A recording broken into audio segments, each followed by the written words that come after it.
सर्वप्रथम आई वडील आणि सासू सासऱ्यांना कोटी कोटी प्रणाम. त्यांच्या आशीर्वादामुळे आजपर्यंत पोहोचू शकलो. ज्यांनी आम्हाला विश्वास दिला बिझनेसबद्दल, तशी आमची ग्रेट अपलाईन आदरणीय वैभव जाधव सर यांना कोटी कोटी प्रणाम. ज्यांनी या बिझनेसमध्ये आम्हाला घडवलं असे आदरणीय भरतजी काळे सर यांना कोटी कोटी प्रणाम. ज्यांनी विश्वासाला दृढ केलं, आमच्या आयुष्याला घडवलं असे आदरणीय भूषणजी देशमुख सर यांना कोटी कोटी प्रणाम. आणि जे नेहमी आम्हाला कौतुकाची थाप द्यायला उपस्थित असतात, ज्यांचा आशीर्वाद आम्हाला लाभले असे आदरणीय दिगंबरजी सोनवणे सर यांना कोटी कोटी प्रणाम. आणि काही न समजलेला बिझनेस आज या मंचापर्यंत उपस्थित करणारे माझे पती आदरणीय हेमंत सर यांना देखील कोटी कोटी प्रणाम. आणि ज्यांच्यामुळे हे सिद्ध झालं, आमची लाडकी टीम, आमची पूर्ण टीम, यांना खूप खूप खूप खूप धन्यवाद धन्यवाद धन्यवाद. आमच्यापर्यंत हा बिझनेस सर मेडिकलमध्ये असताना वैभव सर घेऊन आले होते. वैभव सर यांचं स्थान म्हणजे आमच्यासाठी मोठ्या भावाचं आहे. मोठ्या भावाने फक्त सांगितलं, सरांनी हो म्हटलं. मला सरांनी सांगितलं, मला काही समजलंच नव्हतं त्यावेळेस. मी सरांनी एकच म्हटले, तुम्हाला योग्य वाटेल ते तुम्ही करा. पण संधीचं सोनं आमच्या सरांनी केलं. आज त्याची प्रचिती समोरच दिसत आहे. वैभव सरांनी सांगितलं आणि सरांनी सुरुवात केली. सुरुवातीला सरांनी लक्ष दिलं नाही, पार्ट टाइम करत होते. मेडिकल सांभाळून दुपारची वेळ भेटली तर दुपारी फील्डवर जायचे, रात्री 10 नंतर फील्डवर असायचे. पार्ट टाइममध्ये काम चालू होतं. पार्ट टाइम करता करता भूषण सर आमच्या मेडिकलला भूषण सरांचे एवढ्या वेळा चरण लागले, इतक्या वेळा चरण लागले की आता सरांना वाटायला लागलं आता फुल टाइम केलेलंच बरं. सरांची उपस्थिती आम्हाला खूप एन्करेज करायची, खूप मोटिवेशन देऊन जायची आणि आयुष्यात काहीतरी योग्य करावं हा नेहमी संदेश देऊन जायचे. म्हणून आम्ही त्यांना आमचे भाग्यविधाते म्हणते मी त्यांना. त्यांच्यासाठी जितका आदर आहे मनापासून असा तळमळीने निघतो. जितके त्यांचे प्रणाम करेल तितके कमी आहे आमच्यासाठी.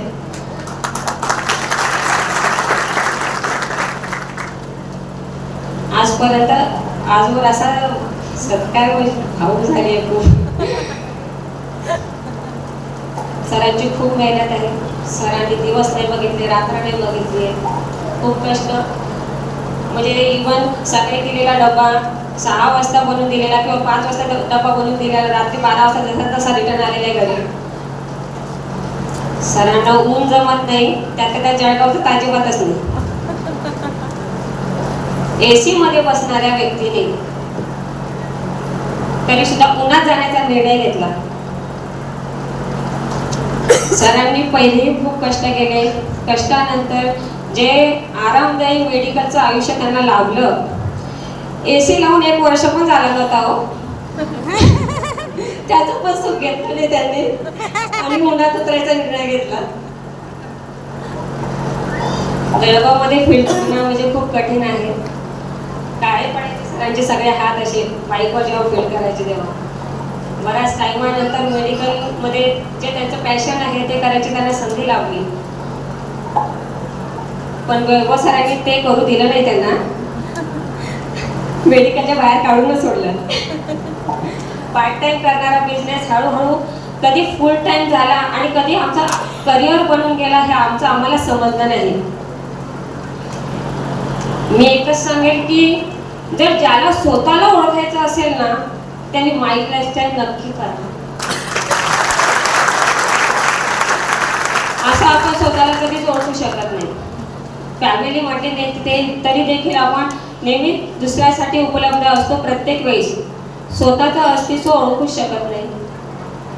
म्हणून माय लाईफस्टाईल जर ओळखायचं असेल तर माय लाईफस्टाईल नक्की करा. 15 दिवसापूर्वी माझा मुलगा मला बोलला, पार्थ मध्ये बोलायचं नव्हे, पार्थ आणि खुश. पार्थ मला बोला, आई आपल्या बाबांना किया सोनेट शोभत नाही ग, त्यांच्या एका बाजूला तू मर्सिडीज उभं कर आणि एका बाजूला ऑडी उभी कर, ती त्यांना शोभेल. का बघितलं माझ्या मुलाने असं स्वप्न? त्यांना माहिती आहे, त्यांना हा विश्वास आहे, कारण की जर माझे बाबा किया घेऊ शकतात 17 लाखाची, तर एक ना एक दिवस ते 70 लाखाची मर्सिडीज नक्की घेऊ शकतात. हे आहे माय लाईफस्टाईल, हा विश्वास आहे माय लाईफस्टाईल, जो वैभव सरांनी आम्हाला दिलेला, वैभव सरांनी दिलेला, भरत सरांनी जपून ठेवलेला, भरत सरांनी त्याला सपोर्ट करून करून उभा केलेला हा विश्वास आहे माय लाईफस्टाईल. मला असं वाटतं की समुद्र किती खोल आहे ते नंतरला बघायला जाऊ. माय लाईफस्टाईल म्हणजे अथांग सागरच आहे, त्याच्या किनाऱ्याला पाय तर लावून बघा, बुडणार नाही तुम्ही लगेच, बुडणार कोणीच नाहीये.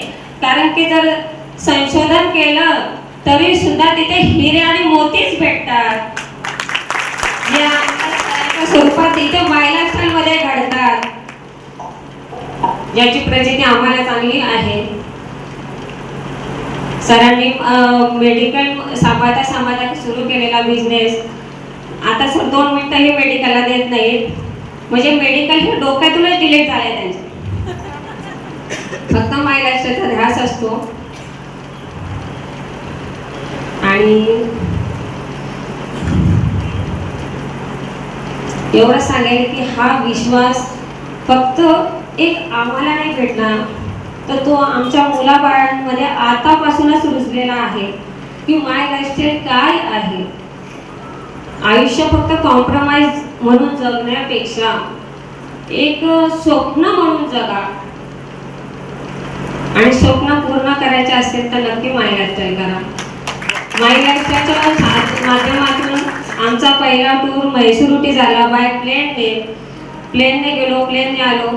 जर मिडियम क्लास फॅमिलीमध्ये असल्यामुळे हा विचारही कधी करू शकलो नसतो, जे माय लाईफस्टाईलमुळे साध्य झालं. 3 वर्षामध्ये 17 लाखाची किया सोनेट कार घेऊ शकलो. तर काय अशक्य या माय लाईफस्टाईलमध्ये? एक निर्णय, एक विश्वास. जो विश्वास आहे तो दृढ ठेवा आणि नक्की एकदा तरी माय लाईफस्टाईल करा. जय हिंद, जय माय लाईफस्टाईल. थँक्यू.